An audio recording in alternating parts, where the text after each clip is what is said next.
এমনি করে আমরা বৈষ্ণব সেবা দিতে পারি?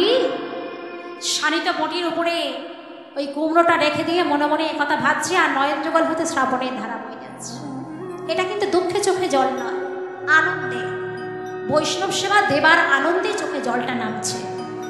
আর ঠিক সেই সময় 2 বৎসরের ছোট্ট হরিদাস মা মা বলে পিছন থেকে এসে মায়ের কণ্ঠটি যখনই জড়িয়ে ধরেছে, টাল সামলাতে না পেরে মায়ের কোলে এসে পড়েছে। আর যখনই কোলে এসে পড়েছে, মা সন্তানকে কুমড়ো মনে করে বৈষ্ণব সেবার দেবার আনন্দে নিজের সন্তানকে শানিত বটির উপরে রেখে দিয়ে সন্তানের দেহকে দ্বিখণ্ড করে ফেললে। যখনই দ্বিখণ্ড করে ফেলেছে, সন্তান ছোট্ট অঙ্গটি দ্বিখণ্ড হয়ে গেল, সারা গৃহ রক্তে ভেসে যাচ্ছে। মা যখন হস্তপানি তাকিয়ে দেখলেন, মা চমকে উঠলেন,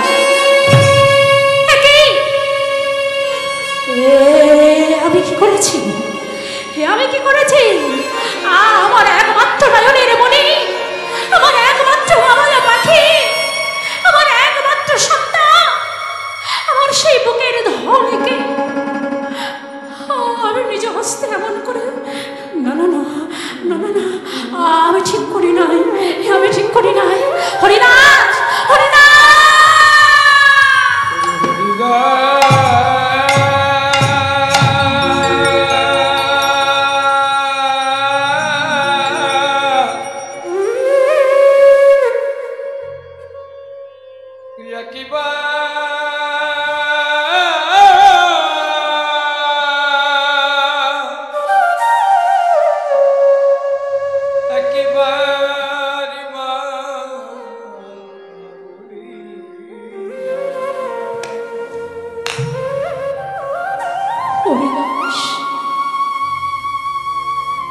সন্তানের দুখণ্ড অঙ্গ হস্তে তুলে বলছে, হরিদাস, আমি তো রাক্ষসী মা বাবা, আমি তো রাক্ষসী মা বলে আমি নিজ হস্তে তোর মতো হরিবলা পাখিকে আমার নয়নে রমণী,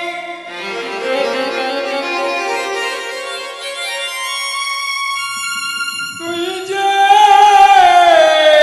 আমার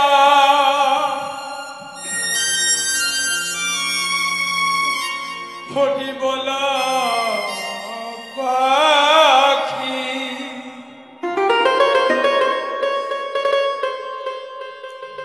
তুই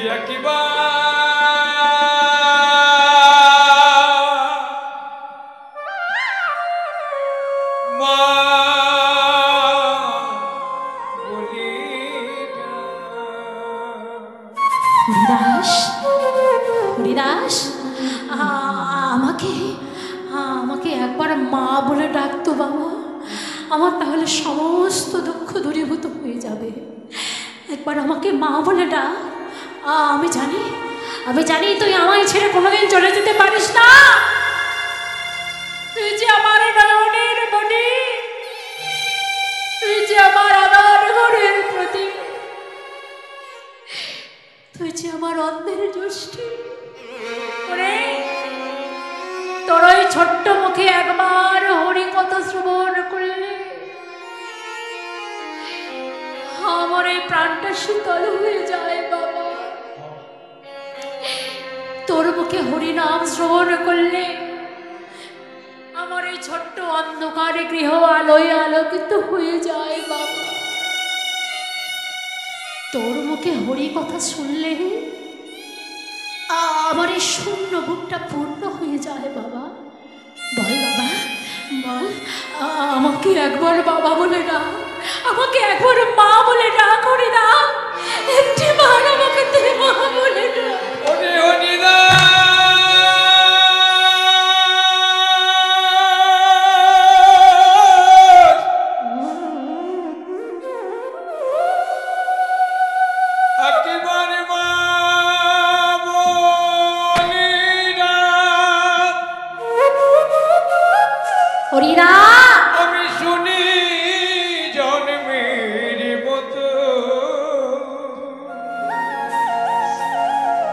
হরিদাস সন্তানকে বক্ষ মাঝে চেপে ধরে, কাটা অঙ্গকে বক্ষ মাঝে চেপে ধরে অশ্রুসিক্ত নয়নে বারবার বলছে মা বলে ডাক। কে ডাকবে? যার দেহ খাঁচা হতে প্রাণ পাখিটা উড়ে চলে গেছে, সে কি আর কোনো কথা বলতে পারে গো? তাই আর মা বলে সে ডাকলো না। সন্তানকে বক্ষ মাঝে জড়িয়ে ধরে মনে মনে ভাবছে, না না না, আমার স্বামী গেছে বৈষ্ণবদের নিমন্ত্রণ করতে, তাদের সঙ্গে নিয়ে আসবে, আমার স্বামী তাদের নিয়ে আসবে, আমি কেমন করে তাদের সেবা দেব? না না না, আমাকে বিলম্ব করলে হবে না। বিলম্ব না করে তাড়াতাড়ি করে অবিলম্বে সন্তানের কাটা অঙ্গ নিয়ে ছুটে গিয়ে কয়েকটা কুমড়ো পাতা ছিঁড়ে নিয়ে এসে ঘরের কোণে কাটা সন্তানের অঙ্গ রেখে দিয়ে কুমড়ো পাতা দিয়ে চেপে রেখে দিবে। নিজ হস্তে বৈষ্ণব সেবা দেবেন বলে নিজ হস্তে রন্ধন করে মা চারুশীলা অপেক্ষা করছে কখন বৈষ্ণবগণ আসবে। কিছুক্ষণ সময় অতিবাহিত হয়ে যাবার পর দেখা গেল রঘুনাথ কয়েকজন বৈষ্ণবদের সঙ্গে করে নিয়ে আসলেন। মা চারুশীলা নিজে হস্তে তাঁদের চরণ ধৌত করে দিয়ে, মস্তকের কেশ দিয়ে চরণ মুছিয়ে দিয়ে নিজ হস্তে মা চারুশীলা তাদের সেবা দিলেন। সেবা করতে করতে বৈষ্ণবগণ বলছে, ভায়া কি বুঝছো ভায়া? দেখেছ তো আমরা কত মন্দিরে কত মঠে গিয়ে আমরা সেবা করেছি, কিন্তু আমার মনে হয় আজকে আমরা যে প্রসাদ পেয়েছি এমন সুস্বাদু প্রসাদ আমরা আর কোথাও পাই না। এমন কথা শ্রবণ করি লীলাবিষ্ট পদকর্তা এই কথা শ্রবণ করি পাশ হতে বলছে, দেখো দেখো এমন সুস্বাদু হবে না কেন বলো দেখি।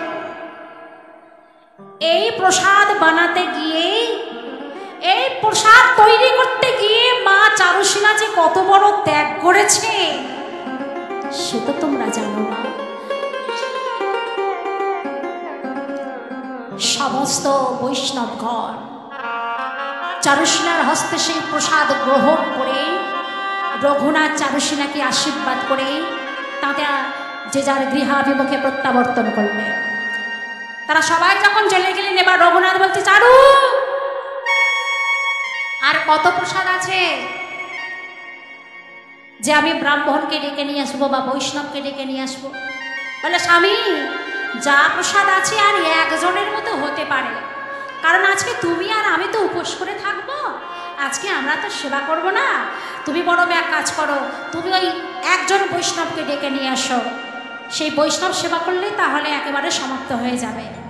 যখনই এ কথা বলেছে অপর্ণিকে অনাদিরাদি প্রাণ গোবিন্দ বলছে, রঘুনাথ চারুশীলা ওই একজনের প্রসাদ যে আমার জন্যই রয়েছে, আমি যাব তোমার হস্তে ওই মহাপ্রসাদটাই আজকে সেবা করব।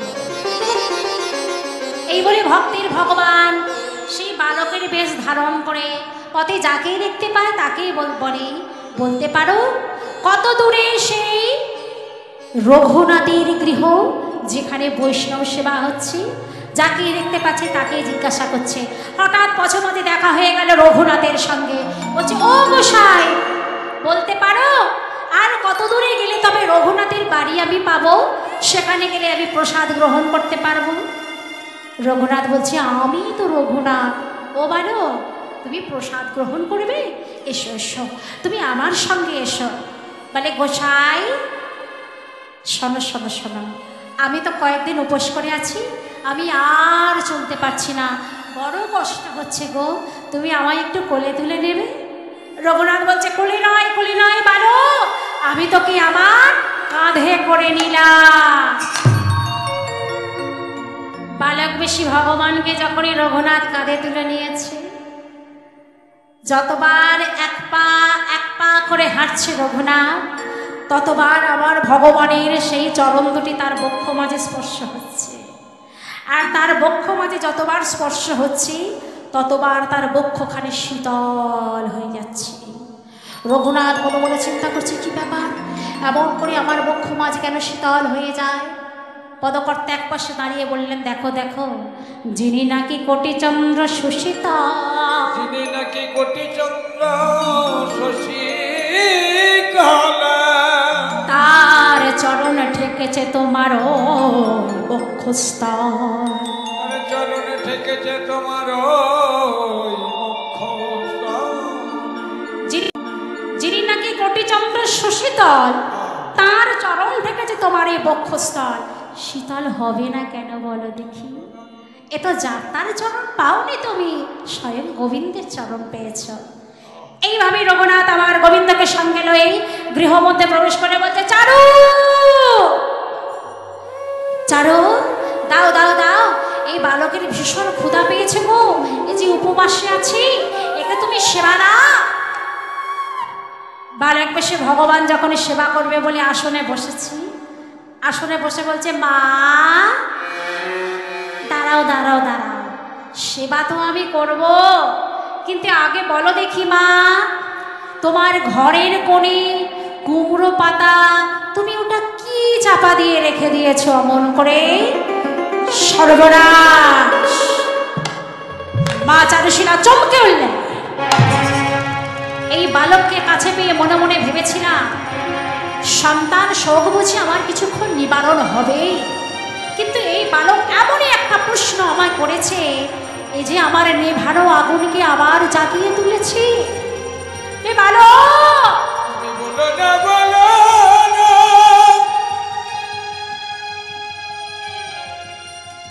বালক,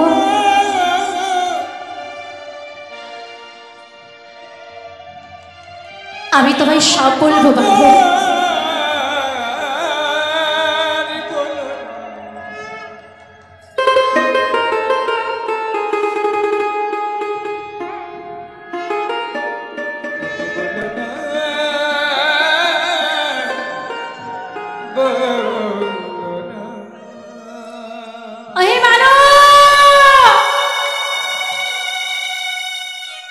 আমি তোমাকে বলবো বালক, তবে হ্যাঁ, আগে তুমি সেবা করে না, তারপরে আমি তোমাকে সব ঘটনা খুলে বলবো।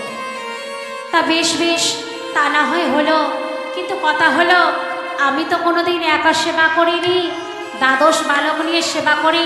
দ্বাদশ নাইবা হলো, অন্তত একজন বালককে ডেকে আনো, সে আর আমি দুজনে মিলেই সেবা করি।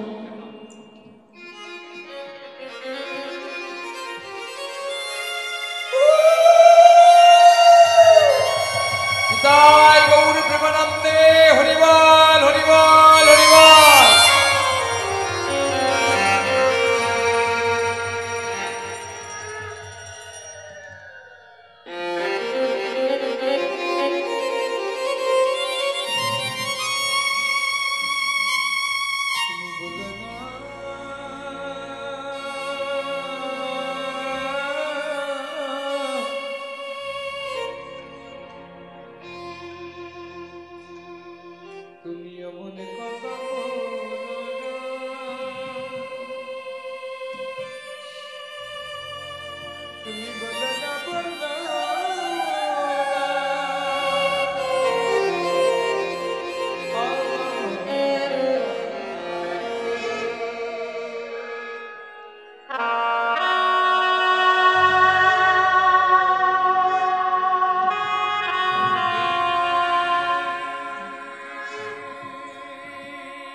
প্রদীপ দাস নারায়ণপুর বাড়ি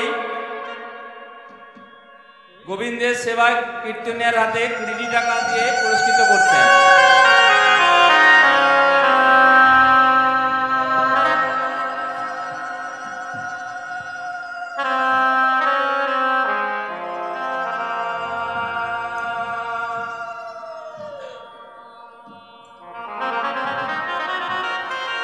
হরে কৃষ্ণ হরে কৃষ্ণ হরে কৃষ্ণ, নিতাই গৌরী প্রেমানন্দে হরি হরি হরি বল হরি বল।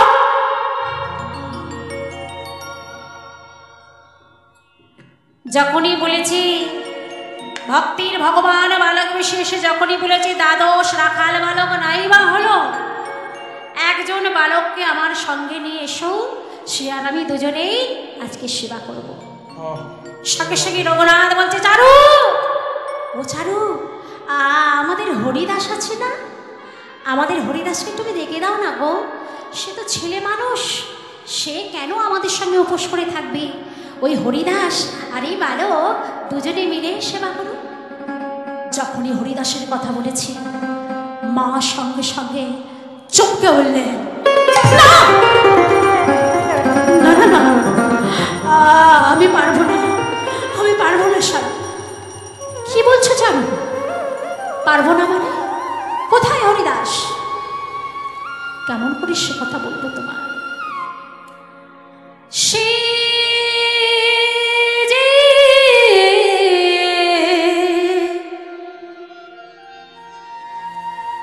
দূরের বনে খেলতে গেছে,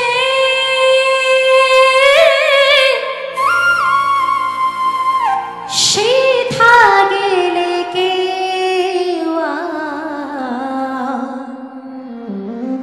ফেরে না। যে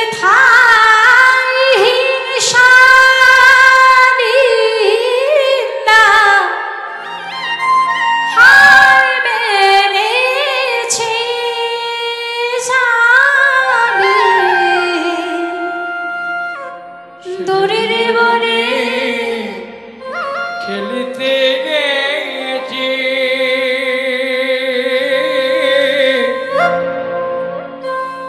সে থাকিলে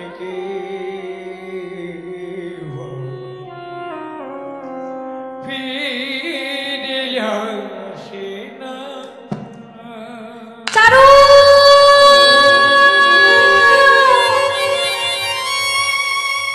তুমি কি বলছো জানো? আমি তোমার কথা তো কিছু বুঝতে পারছি না।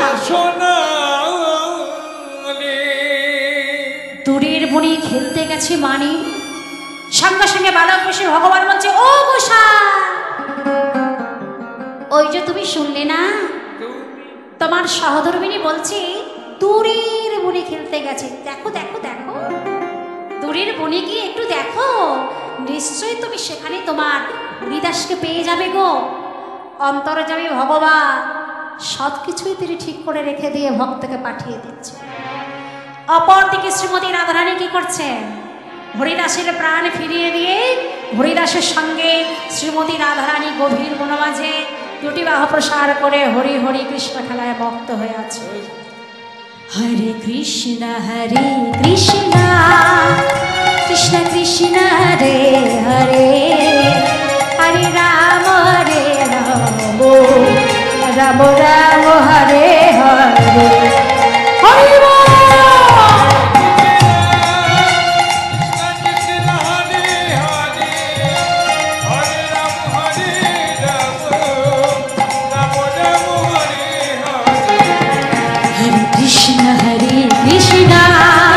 कृष्ण कृष्ण हरे हरे, हरे राम राम राम हरे हरे।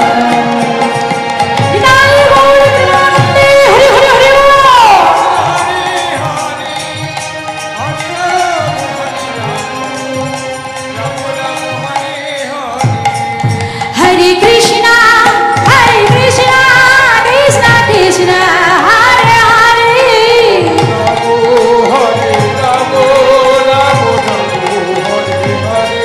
हरे कृष्ण कृष्ण कृष्ण हरे हरे।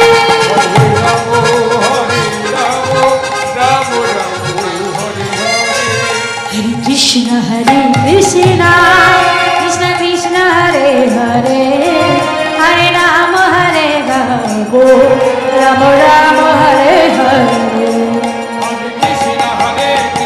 पितामही गौरी ब्रह्मांडे हरि हरि हरि बोल हरि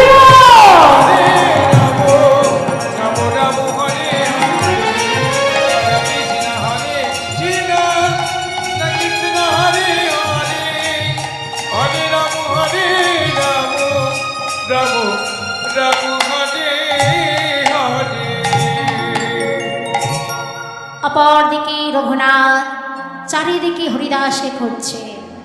হরিনাথ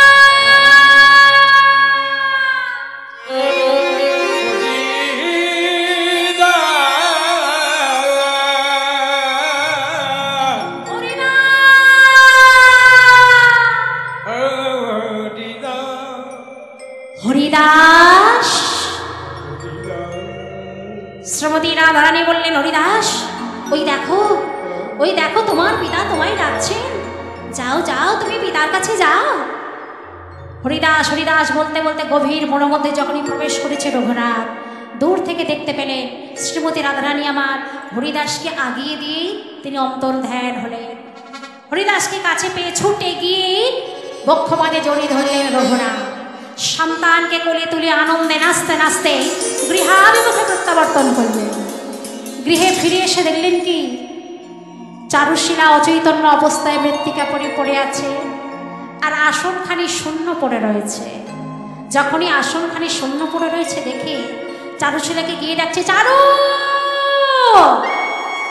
চারু, দেখো চারু দেখো, এই যে তোমার হরিদাসকে সঙ্গে নিয়ে এসেছি, কিন্তু সে বালক গেল কোথায়?